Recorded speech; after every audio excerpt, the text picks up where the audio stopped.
जो हाल किया है अभिजीत के गुंडों ने मेरे साथ, उसको तो आप सोच ही नहीं सकते। लेकिन हुआ क्या था उसके बारे में आपको बताती हूँ कि जब अभिजीत हंस रहा था और उसके साथी हंस रहे थे, मेरे प्रभु श्री राम का मजाक उड़ाया जा रहा था।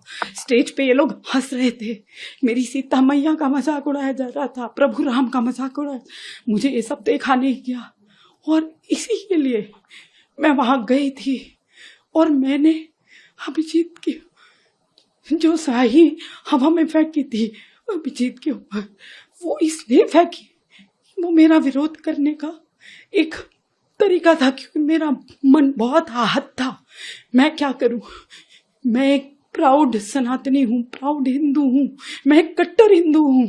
और मैं तो ये कई सालों से 10 साल हो गए मुझे ये चीज बताते हुए, लिखते हुए, और मैं कभी भी ये सब बर्दाश्त नहीं करती, चाहे वो दुर्गा माँ के लिए टिप्पणी हो, चाहे काली माँ के लिए टिप्पणी हो, चाहे प्रभु श्री राम के लिए हो। और इसके गुंडों ने जो मुझे पिटवाया है, इतना पिटवाया, इतना मारा इन लोगों ने, मेरे बाल नोचे।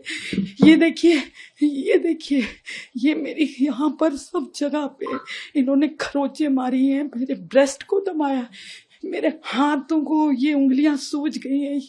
और दिल्ली पुलिस ने मुझे वहां से जो निकाला है, मेरी कमर तोड़ दी, पैर तोड़ दिए, मेरी उंगलियां तोड़ दी, बाल नोचे। लेकिन धन्यवाद करती हूँ दिल्ली पुलिस का, जिन्होंने मुझे वहां सुरक्षित बचा लिया, जो मैं आज आपके सामने जीती जागती बैठी हूँ। जो इन्होंने एक, मैंने तो कोई भी चीज ऐसी नहीं करी, मैंने कोई हिंसा नहीं करी, इन्होंने मेरे साथ इतनी हिंसा करी, इतनी हिंसा करी। और ये सोनम वांगचुक को यूज कर रहे हैं। मैं यही बताने तो गई थी वहां सोनम वांगचुक जी को कि आपको ये यूज कर रहे हैं, जस्ट लाइक अन्ना हजारे। मैं यही बताने गई थी। और वहां इन्होंने इतनी हिंसा करी मेरे साथ, इतना मारपीट किया, इतना मारपीट किया। अगर दिल्ली पुलिस वाले मुझे अगर वहां से बचा के ना ले जाते तो ये मुझे मार डालते, इसके गुंडे। इन्होंने कोई कसर नहीं छोड़ी। वैसे इस देश में महिला महिला बहुत होता है 24 घंटे, क्या मैं महिला नहीं हूँ? इसने गुंडों से मुझे क्यों पिटवाया? मैंने तो कोई हिंसा नहीं करी थी। क्या मैंने अभिजीत को थप्पड़ मारा? क्या मैंने कुछ कहा उसे? कहा, हाँ कहा, मैंने कहा, मैंने उससे उसके सामने खड़े होके कहा कि तुम सोनम को क्यों यूज कर रहे हो, सोनम वांगचुक को क्यों यूज कर रहे हो? तुम क्या, तुम्हारा ये प्रोपेगेंडा है, तुम फॉल्स प्रोपेगेंडा, तुम नीट की कोई बात नहीं कर रहे, यहाँ राजनीतिक प्रोपेगेंडा फैला रहे हो, तुम जय भीम के नारे लगा रहे हो।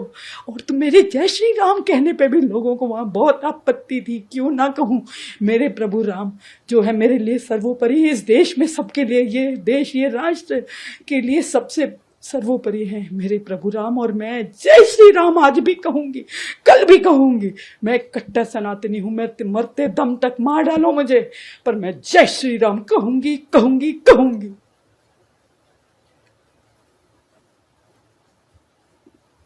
परफॉर्मेंस देखा आपने? क्या परफॉर्मेंस! अब मैं भी आपको परफॉर्मेंस दिखाता हूँ अपना। उसके इतना अच्छा नहीं होगा, लेकिन है। ये बेचारी काम के बोझ के मारी, इसके साथ ये पहली बार नहीं हुआ है। जानते हो, इससे पहले भी ये औरत, जिसका नाम है बरका तेहरान, इसने एक बार पहले भी आंदोलन किया था। एक महान, मतलब इनके लिए, भाजपा के एक महान नेता के लिए, जिनका नाम है कुलदीप सेंगर। कुलदीप सिंह सेंगर एक ऐसा महान बीजेपी का एमएलए जिसने एक 16 साल की लड़की का बलात्कार करके उसको स्वर्ग में पहुंचाने की पूरी कोशिश की। उसके बाप ने जब इसके खिलाफ, उसके अगेंस्ट कंप्लेन की, तो उसके ऊपर झूठा केस डाल के उसके बाप को पुलिस ने इतना मारा, पुलिस के साथ इसके यारों दोस्तों ने इतना मारा, उतना मारा कि उस 16 साल की लड़की के बाप ने अपनी जान छोड़ दी। इतना सब कुछ होने के बाद भी जब यूपी सरकार ने उसके खिलाफ कोई एक्शन ठीक से लिया नहीं,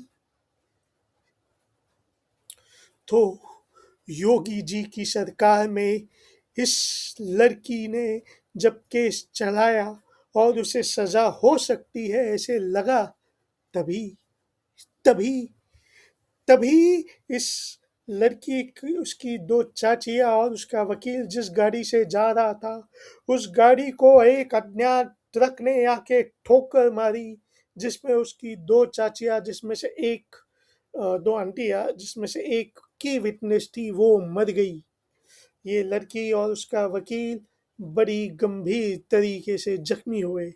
वो ट्रक जिसका कुछ अता पता नहीं था, वो शायद गलती से इसकी गाड़ी को लगा और उसके वजह से ये हादसा हुआ। लेकिन ये जिस वक्त हुआ और सारे एविडेंस इस कुलदीप सेंगर के खिलाफ थे, इसलिए इसको पॉस्को के अंदर 2019 में सजा हुई। जब उसे सजा हुई तो आंटी फ्लेक्स लेके रास्ते पे निकली। हाँ, ये बात अलग है कि इस महान सरकार ने, प्रभु श्री रामचंद्र को मानने वाले इस सरकार ने उस महान बलात्कारी इंसान को दिसंबर 2025 में रिहा करने की कोशिश की। वो रिहा हो भी गया, लेकिन उसके बाद सुप्रीम कोर्ट ने उस ऑर्डर पे स्टे ऑर्डर लाया, क्योंकि हाई कोर्ट ने तो कहा था 7 साल की सज़ा बहुत होगी जेल में डाल के, ये मिनिमम सज़ा है। लेकिन इस सुप्रीम कोर्ट को हमें मानना चाहिए जिसने इस पे स्टे ऑर्डर लगाया और उस आदमी को वापस जेल में डाला। इस महान आदमी के लिए इस महान औरत ने हिंदू धर्म के नाम पे, प्रभु श्री रामचंद्र के नाम पे, जिसकी ये भक्त है, जिस श्री रामचंद्र ने हमेशा स्त्री को रिस्पेक्ट दिया, इस बीजेपी जो बेटियों को पढ़ाओ बेटियों को बचाओ के नारे दिए, उस महान बीजेपी सरकार के महान बीजेपी नेता के लिए इसने सबसे पहले संघर्ष किया था। इस महान संघर्षकारी महिला का अभिनय अगर आपको पसंद आया तो इसे लाइक कीजिए और फिर इसे शेयर कीजिए। और अगर आपको मेरा अभिनय पसंद आया तो ज़रा सुनिए। ये अभिनय बिल्कुल हाँ फनी करने की कोशिश कर रहा हूँ, लेकिन ये बात फनी नहीं है। एक लड़की का बलात्कार होता है और उस बलात्कारियों को ये राम, खुद को राम के भक्त कहने वाली औरत बचाने की कोशिश करती है। अब बताइए इसकी क्रेडिबिलिटी क्या है।